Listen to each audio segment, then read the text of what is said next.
Hey guys, welcome back to my channel. My name is Mike. This is Winston, and as always, we're just going to dive right into this. Is History Matters. Why didn't the USA scramble for Africa? We're just going to dive right into it. Let's go. The century wasn't great for Africa or Africans. It was when Europeans looked south and decided that Africa was filled with all this unclaimed land and opted to change that. The great powers all met in Berlin in 1885 and hashed out some rules for grabbing whatever they could. One great nation which attended this conference yet took no part in the scramble for Africa was the United States of America, which very easily could have laid claims to lands there if it wanted to. Which raises the question, why? Why didn't the USA take part in the scramble for Africa? Now, during the late 19th century... So, my big thing is, most likely, one, we didn't have the best Navy or military really at the time. We were building up to it, but by this time, one, we just got done with the freaking civil war. So, you know what I'm saying, there wasn't a lot of bodies to actually go over to America or Africa to get these, to get this territory, because a lot of the military was still in recovery, along with the nation as a whole. And on top of that,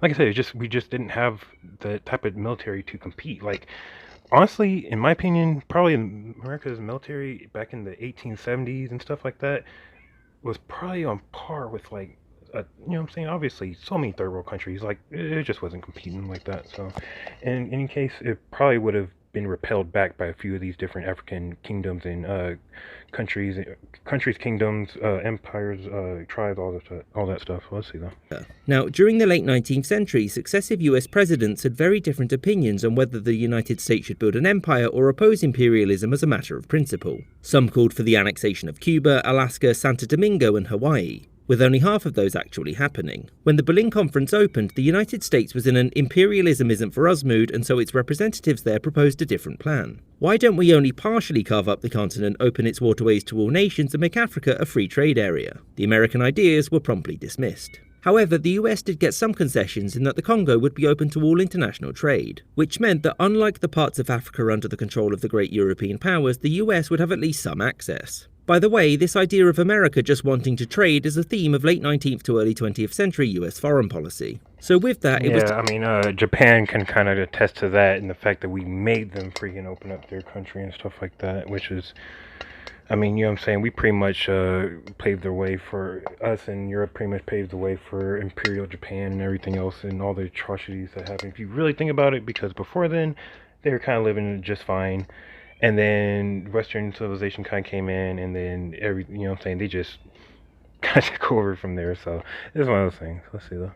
Decided that Africa would be carved up, and the US opted out for several important reasons. The first was that it already had a lot of spare land which wasn't densely populated and had ample resources yet to be exploited. Plus, by the time the US was done integrating its westward lands, the scramble for Africa was over, meaning that if they wanted to build an overseas empire, they'd need to take somebody else's, an opportunity which would soon present itself. The second reason was Liberia. Yeah, because I was going to say, definitely Spain definitely got the rear end of that one, but I mean, obviously we didn't take any of Spain's African territory, we just took their Atlantic and, some Atlantic and Pacific territories, but yeah, I don't know, let's see.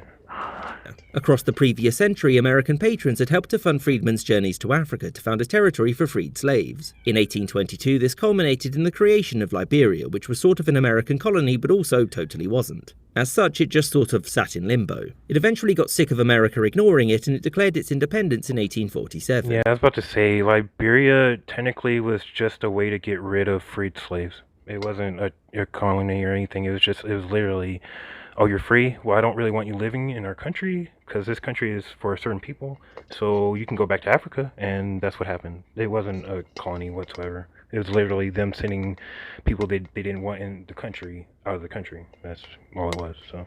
However, it maintained very good relations with the United States, and after this, alongside the Congo, the US had much of the access to Africa for missionaries and trade that it had wanted. The third reason was that American desire to spread its influence beyond its own borders was mostly limited to its neighbours in South America, all of this being under the Monroe Doctrine. This was a pledge by the United States to protect the Americas and any independent state there from European expansion or coercion, providing that you exclude the British claiming the Falklands, Mexico being run by an Austrian briefly, and Venezuela ceding land to Britain. And so with that, the United States just sort of sat the scramble for Africa out. Much like their European cousins, the Americans were also interested in the resources and conversion of Africa. But unlike Europeans, Americans felt like they already had hegemony over two continents. and thus they had no desire to squabble over pieces of a third. I hope you enjoyed this episode, and a special thanks to my patrons. Alright guys, go ahead and end there. So yeah, just one of those things where it's like, you know what I'm saying, we already had so much crap going on ourselves. It would have been another huge headache to go on and do all that stuff. Like, we weren't nowhere near,